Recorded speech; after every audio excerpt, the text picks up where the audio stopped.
Hidup berdampak jadi berkat. Shalom Bapak Ibu semuanya.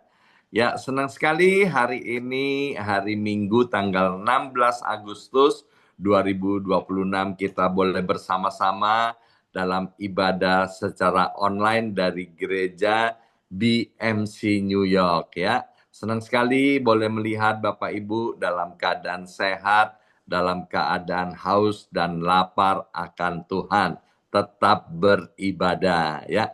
Baik Bapak Ibu sekalian, tanpa memperpanjang, tema kita hari ini adalah kerjakan dengan excellent.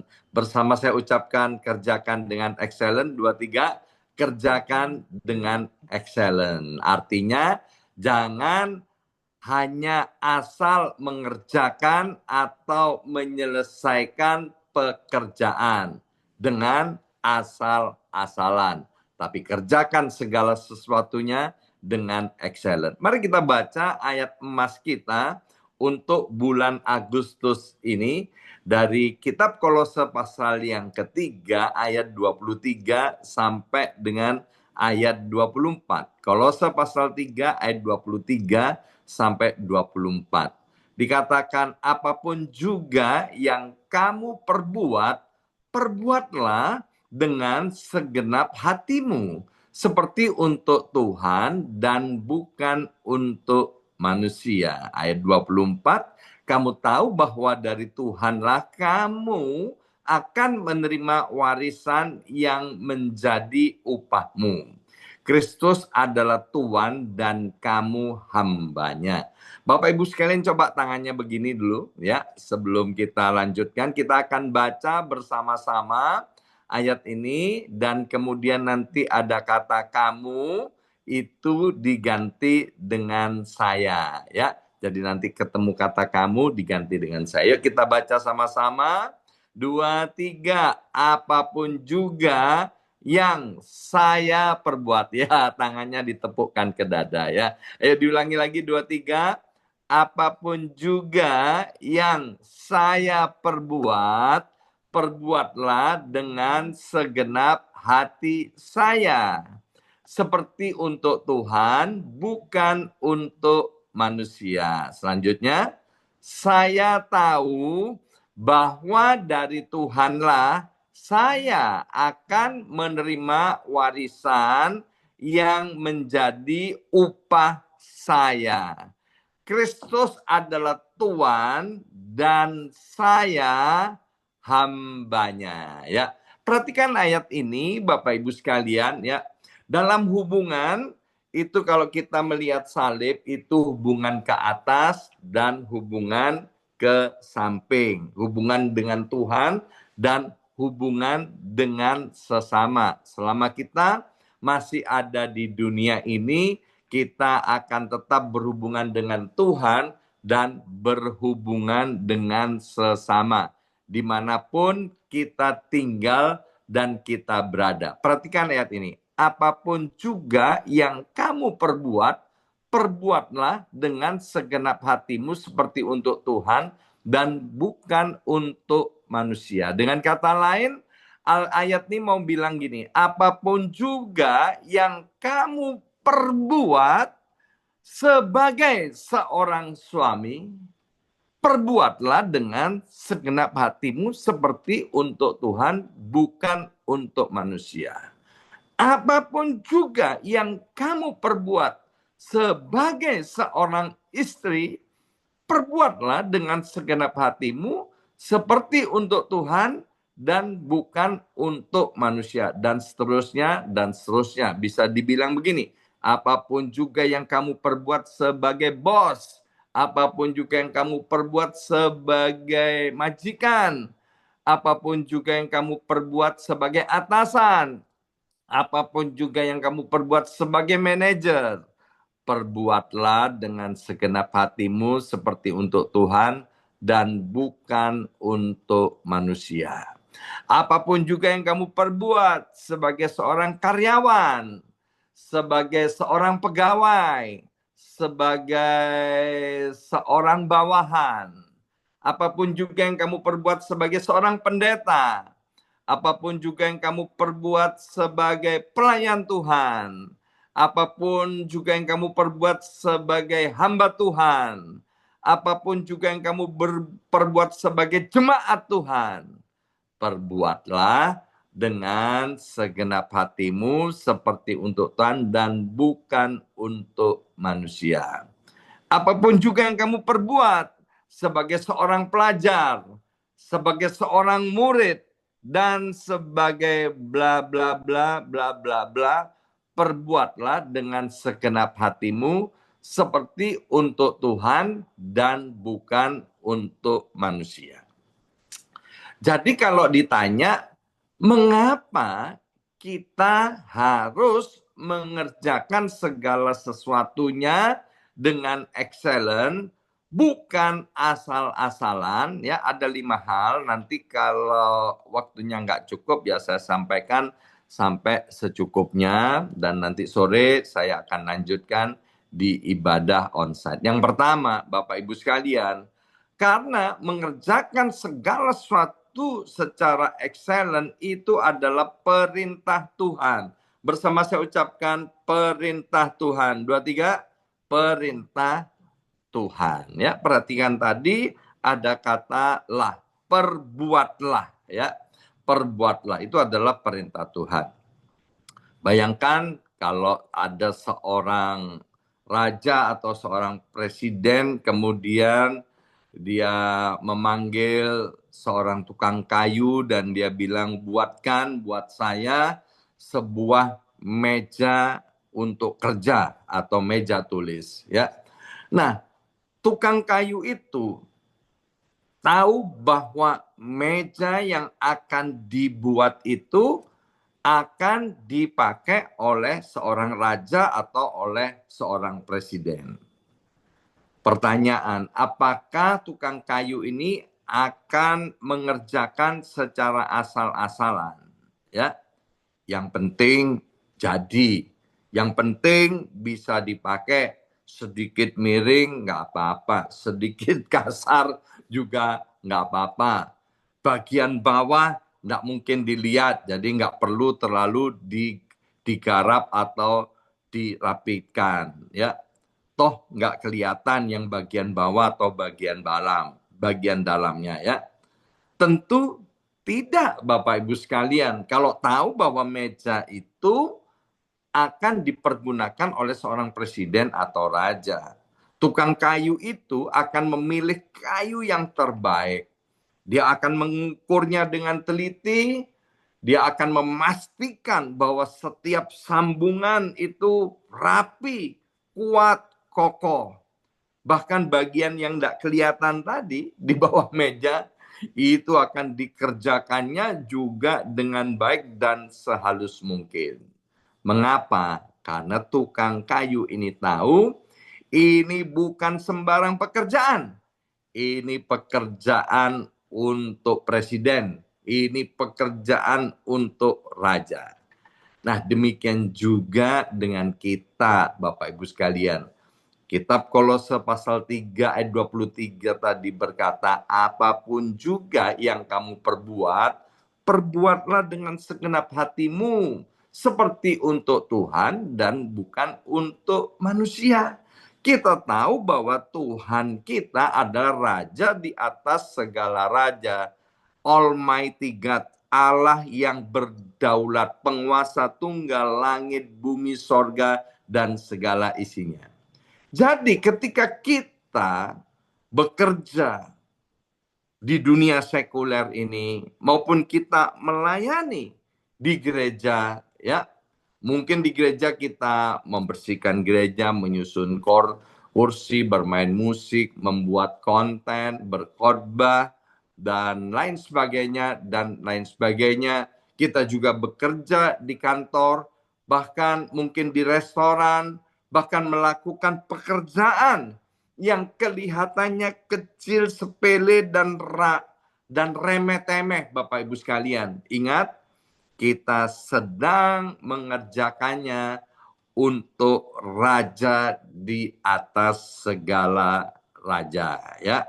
Puji Tuhan, saya tahun lalu mungkin ya, saya berkesempatan datang ke Istana Presiden yang ada di IKN ya, di Kalimantan itu. Aduh, luar biasa banget Bapak Ibu sekalian ya, mulai dari pintu, lantai, dan semuanya itu bagus, rapi, indah, dan bersih ya. Saya tahu semua karyawan, karyawati, semua pegawai ya, mulai yang paling bawah sampai atasan, mereka mengerjakannya sedemikian karena itu adalah Istana Presiden. Karena itu standar buat setiap kita, Bapak Ibu sekalian, sekali lagi, standar buat setiap kita itu nggak boleh begini. Yang penting asal selesai, ya. Jadi kita harus punya begini, apakah ini yang terbaik yang dapat saya persembahkan kepada Tuhan? Tadi saya udah bilang, apapun, baik engkau sebagai istri atau sebagai suami, ketika seorang suami memperlakukan istrinya, apakah dia melakukan yang terbaik karena ini melakukannya untuk Tuhan. Nah, di dalam kitab Matius pasal yang kelima dikatakan ayat itu Matius 5 ayat yang ke-48 ya, mungkin bisa ditampilkan Matius 5 ayat yang ke-48 ya.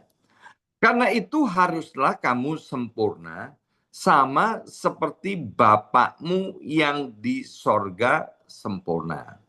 Seperti meja tadi, Bapak Ibu sekalian, tentu meja itu terbuat dari kayu yang belum halus, belum sempurna, kasar, miring, dan lain sebagainya. Ya, tapi akhirnya menjadi sebuah meja yang mendekati sempurna karena ada mengalami yang namanya proses. Ya, kita itu hidup di dunia ini sedang ada di dalam proses, dirubahkan dari satu kesempurnaan kepada kesempurnaan yang lain, dari satu yang sudah baik menjadi lebih baik lagi ya. Dari Matius pasal 5 ini bicara tentang apa Bapak Ibu sekalian? Tentang perjalanan kehidupan seorang Kristen. Tuhan tidak memanggil kita untuk hidup sembarangan. Tapi Tuhan memanggil kita untuk terus bertumbuh, menjadi excellent. Excellent itu bukan berarti tidak pernah salah. Excellent itu bukan berarti bekerja asal-asalan ya. Kalau untuk manusia saja, ya kalau kita menghormati atasan kita atau bos kita bisa memberikan yang terbaik. Lebih-lebih kalau kita tahu bahwa bos di atas segala bos itu adalah Tuhan kita, Yesus Kristus. Minggu lalu, Evangelis Herian Lukman menyampaikan tentang yang namanya SOP. Kalau ada 15 prosedurnya, ya kita kerjakan semua dengan baik dan tepat, itu belum excellent. Excellent adalah mengerjakan selebihnya. Minggu lalunya lagi, Pastor Deborah menyampaikan tentang excellent juga, bahwa kita bisa mengerjakan segala sesuatu dengan excellent kalau kita mengasihi pekerjaan kita dan kita juga mengasihi bos kita. Jadi yang pertama, mengapa kita harus mengerjakan segala sesuatu secara excellent? Karena itu adalah perintah Tuhan ya. Nah, yang kedua, tadi kita sudah baca dari Matius 5 ayat yang ke-48 bahwa Bapak kita di sorga itu adalah excellent. Jadi itulah alasan kedua mengapa kita harus mengerjakan segala sesuatu secara excellent. Like father, like son. Buah apel jatuh tidak jauh dari pohonnya. Ya, seringkali kita dapat melihat ya siapa orang tua dari seorang anak melalui kehidupan anaknya.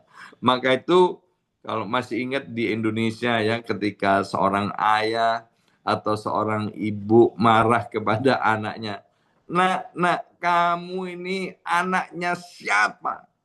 Kok modelmu seperti ini ya? Itu dalam tanda petik ketika anaknya melakukan sesuatu yang tidak seperti diharapkan oleh ayah atau ibunya.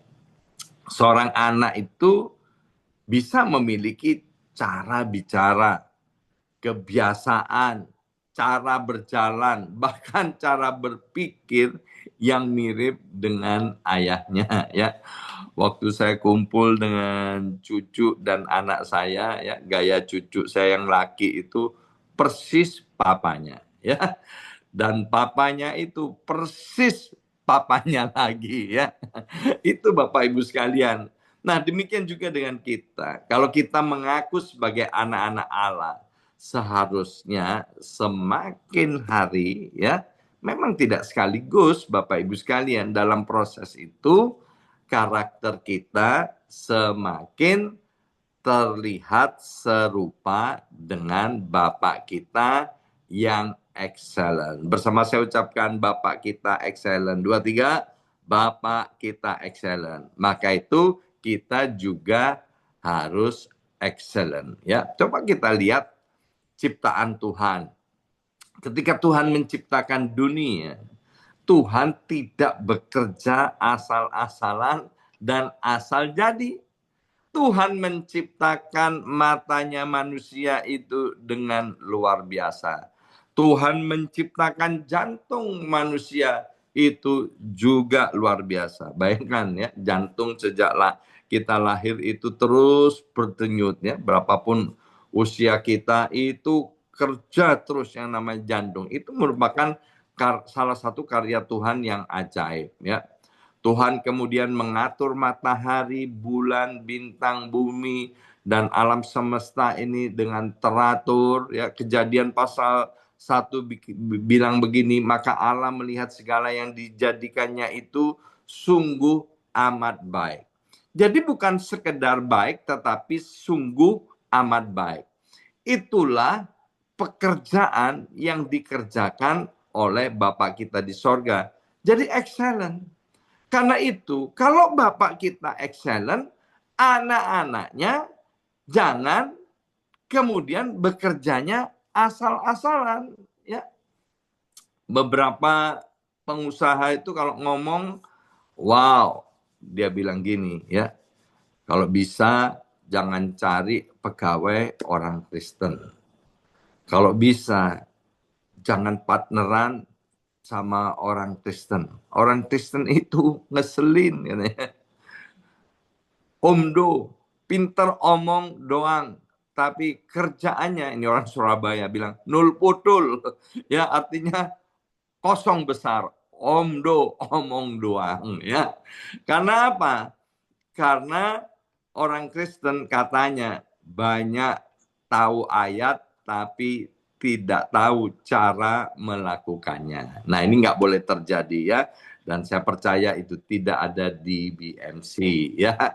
Nah, apakah kita sudah menjadi pribadi yang terbaik yang dapat memberikan yang terbaik?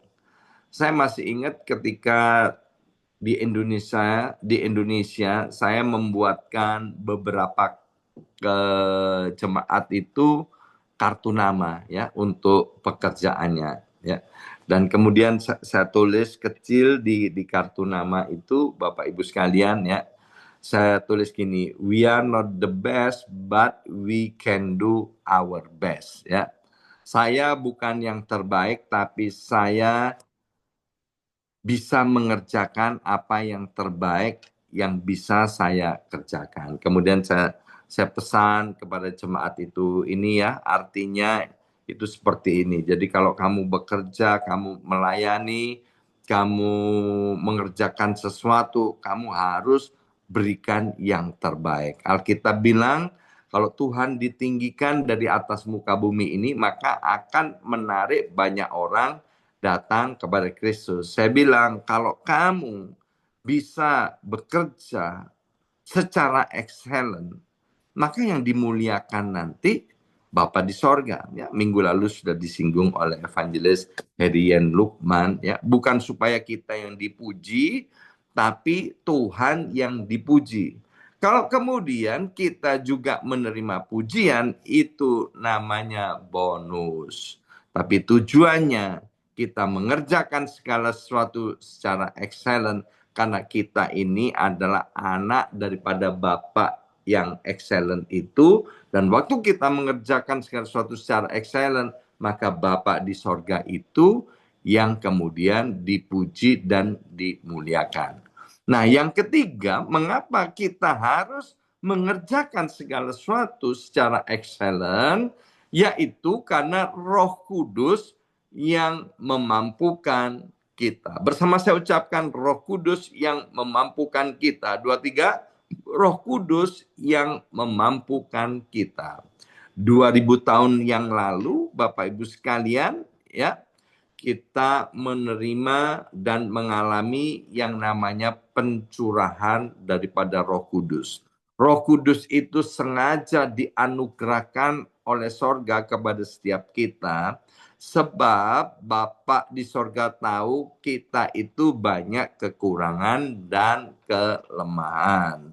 Maka itu diutuslah Roh Kudus untuk menjadi penolong dalam hidup setiap kita. Maka itu Roh Kudus disebut Parakletos atau roh yang menolong. Setiap orang percaya yang mengaku dengan mulut lidahnya Yesus adalah Tuhan, itu Alkitab bilang bukan karena dari dirinya sendiri, tapi karena Roh Kudus yang ada di dalam diri setiap manusia, ya. Dan saya percaya kita yang hadir hari ini semua sudah percaya kepada Yesus, dan ada Roh Allah itu, ada Roh Kudus itu di dalam diri kita. Daniel pasal 6 ayat yang ketiga, ya, dalam terjemahan New King James Version dikatakan gini. Dalam salah satu bagiannya, because an excellent spirit was in him, ya. Jadi roh yang excellent itu, Roh Kudus itu ada di dalam dirinya Daniel, juga ada di dalam diri teman-temannya, yaitu Sadrak, Mesak, Abednego. Kemudian Daniel pasal 1 ayat yang ke-20, ya. Jadi karena ada spirit of excellence itu, karena ada Roh Kudus itu, maka dikatakan keempat pemuda itu 10 kali lebih baik, ya. Saya tidak mencantumkan, di situ juga ada Daniel 1 ayat 17, ya. Jadi karena ada spirit of excellence itu, karena ada Roh Kudus itu, maka kemudian anak-anak muda ini, mereka kemudian penuh dengan hikmat, akal budi daripada sorga, ya.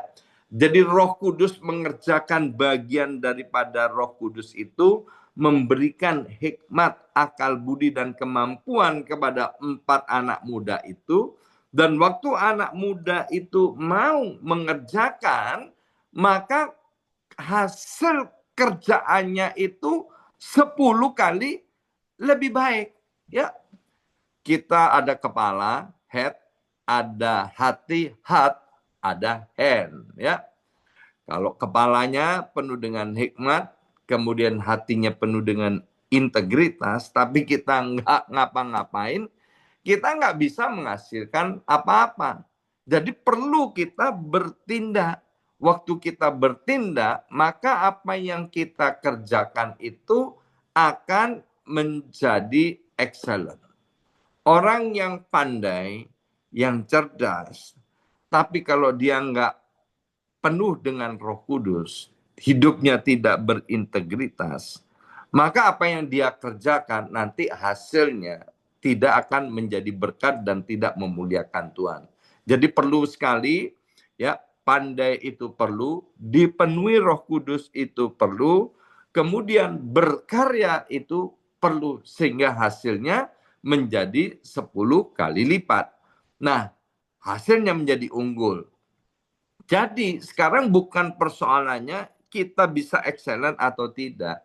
Ini persoalannya mau atau tidak mau. Karena Roh Kudus itu sudah dicurahkan untuk memampukan kita. Dan kita tahu akhirnya bagaimana Daniel, bagaimana Sadrak, Mesak, dan Abednego, kemudian mereka meskipun ada di negeri asing yang namanya Babel, mereka menjadi unggul dan berprestasi. Ya, dimanapun kita berada, entah itu di Amerika Serikat maupun di Indonesia, kita itu sedang ada di negeri asing. Kalau kita mau mengandalkan Roh Kudus, kita mau mengizinkan Roh Kudus untuk menuntun dan memimpin langkah-langkah kita dari waktu ke waktu, dari hari ke hari. Saya percaya Bapak Ibu sekalian, ya, melalui proses ini, dalam kehidupan ini kita akan menjadi pribadi-pribadi yang excellent. Apapun profesi dan pekerjaan kita, siapapun kita, ya. Karena excellent itu adalah kehendak Tuhan dan adalah perintah Tuhan, ya. Nah, kemudian Bapak Ibu sekalian yang keempat, ya, mengapa kita harus excellent? Karena kita harus memberi pertanggungjawaban kepada Tuhan. Sekali lagi, mengapa kita harus excellent? Karena kita harus memberi pertanggungjawaban kepada Tuhan. Mari kita lihat di dalam kitab Pengkhotbah pasal 12 ayat yang ke-14. Pengkhotbah pasal 12 ayat 14 dikatakan Allah akan mengadili segala perbuatan kita yang baik dan yang buruk, bahkan yang tersembunyi juga. Ya, coba pentelengi ayat ini, ya. Luar biasa. Ini mengingatkan kepada setiap kita bahwa pada waktunya segala perbuatan kita yang baik dan yang buruk, bahkan yang tersembunyi, itu akan diadili oleh Tuhan semesta alam ini. Dalam kitab Matius pasal 12 ayat yang ke-36. Matius pasal 12 ayat 36. Tetapi aku berkata kepadamu bahwa pada hari pengadilan setiap orang akan bertanggung jawab atas setiap perkataan yang pernah diucapkannya, bahkan yang dia ucapkan dengan sembarangan. Ya. Ini firman Tuhan loh, Bapak Ibu sekalian, ya. Tetapi aku berkata kepadamu bahwa pada hari pengadilan setiap orang akan bertanggung jawab atas setiap perkataan, ya. Lihat nih, perkataan, ya. Perkataan sekarang bisa bentuk ucapan atau juga bisa bentuk tulisan di WA maupun di media sosial, ya. Semuanya, entah itu sengaja atau tidak sengaja, Alkitab bilang dilakukan secara sembarangan, semuanya harus dipertanggungjawabkan. Jadi bukan hanya perbuatan, tapi perkataan. Perkataan kita kepada istri kita, perkataan kita kepada suami kita, perkataan kita kepada presiden kita, perkataan kita kepada atasan kita. Maka itu saya terus berpesan, ayo jangan kutuki pemerintahan, ya, tapi berkati pemerintahan, berkati negeri di mana engkau tinggal, ya. Kolose pasal 3 ayat 25. Jadi mestinya kita baca Kolose pasal 3 23, Kolose 3 ayat 24. Nah, Kolose 3 ayat 25 ini juga harus dibaca. Dikatakan gini, siapa saja yang berbuat salah akan menanggung kesalahannya itu. Karena Tuhan tidak memandang muka. Bersama saya ucapkan, Tuhan tidak memandang muka. 2, 3, Tuhan tidak memandang muka. Sekali lagi 2, 3, Tuhan tidak memandang muka. Tuhan tidak memandang orang. Ya, siapapun kita, Bapak Ibu sekalian. Iya, kenapa ini ada gangguan?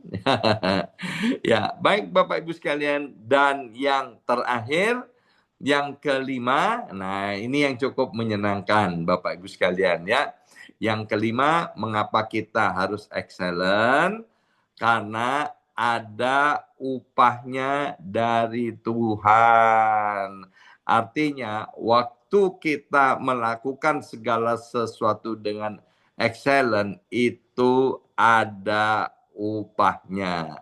Mazmur 24 ayat yang pertama berkata, Mazmur 24 yang pertama, Tuhanlah yang empunya bumi serta segala isinya dan dunia serta yang diam di dalamnya.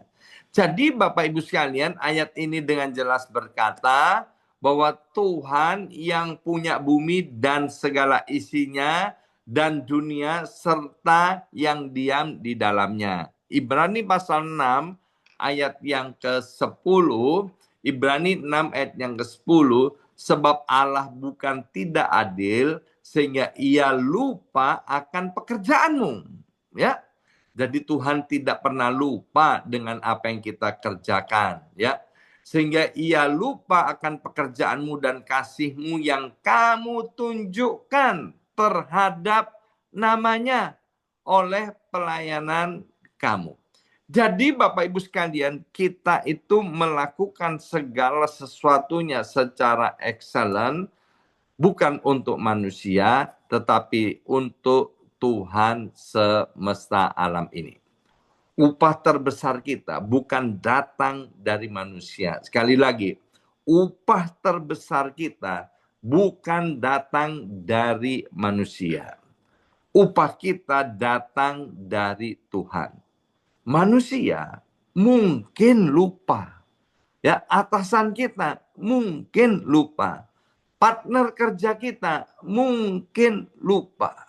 Orang-orang yang harusnya memberi upah kepada kita mungkin lupa. Manusia mungkin tidak melihat apa yang kita kerjakan. Manusia mungkin tidak menghargai apa yang kita kerjakan. Tetapi Tuhan tidak pernah lupa untuk membalas semua yang kita kerjakan. Bahkan Alkitab berkata dengan tepat dia akan memberikan upah kepada kita. Maka itu Bapak Ibu sekalian, kerjakan dengan excellent. Bukan karena bos kita baik. Kerjakan dengan excellent. Bukan karena istri kita baik. Kerjakan dengan excellent. Bukan karena suami kita baik. Tetapi karena yang kita layani adalah sesungguhnya Tuhan yang maha baik. Kalau kita tahu siapa yang akan memberi upah kepada kita, maka mulai hari ini kita tidak akan pernah bekerja atau mengerjakan segala sesuatunya secara asal-asalan.